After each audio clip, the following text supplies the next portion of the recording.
you see all the cop shows, they say the line, right after your right to remain silent, if you can't afford an attorney, one will be appointed for you. It's a bedrock of the American justice system that everyone has the right to legal representation in court. But here's the thing. A study last spring found if you were arrested on a drug charge and you hired your own attorney, you had about a 50-50 shot of getting acquitted.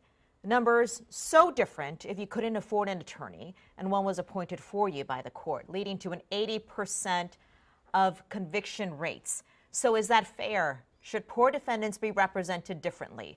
Today, the county wants you to weigh in. Chris Davis is live for us this morning to explain. Chris? This county doesn't have a traditional public defender's office. This is a big and complicated issue here, so I want to lay out as much background as I can right now. It was a few years ago, Travis County decided to establish the Capital Area Private Defender Service. This is essentially a combination public-private defender known as CAPDS. The county pays private attorneys to represent defendants, and panels decide who represents whom.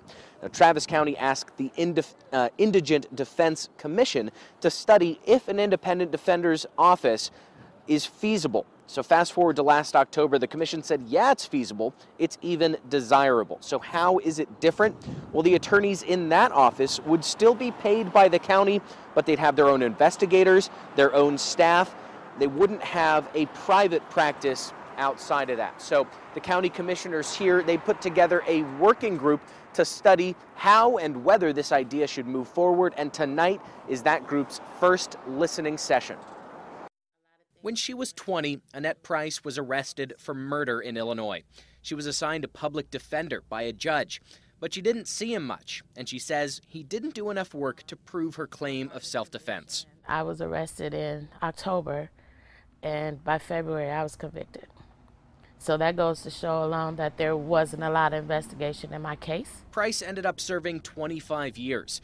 Now she works with Texas Advocates for Justice, and she says Travis County's public defender system doesn't work. I hear the stories of not knowing who their public defender is. I think this is actually the best of both worlds. Sam Bassett is an Austin defense lawyer. He's on a review committee that decides who can get cases from CAPDS. He says experienced attorneys are taking cases right now for pretty cheap.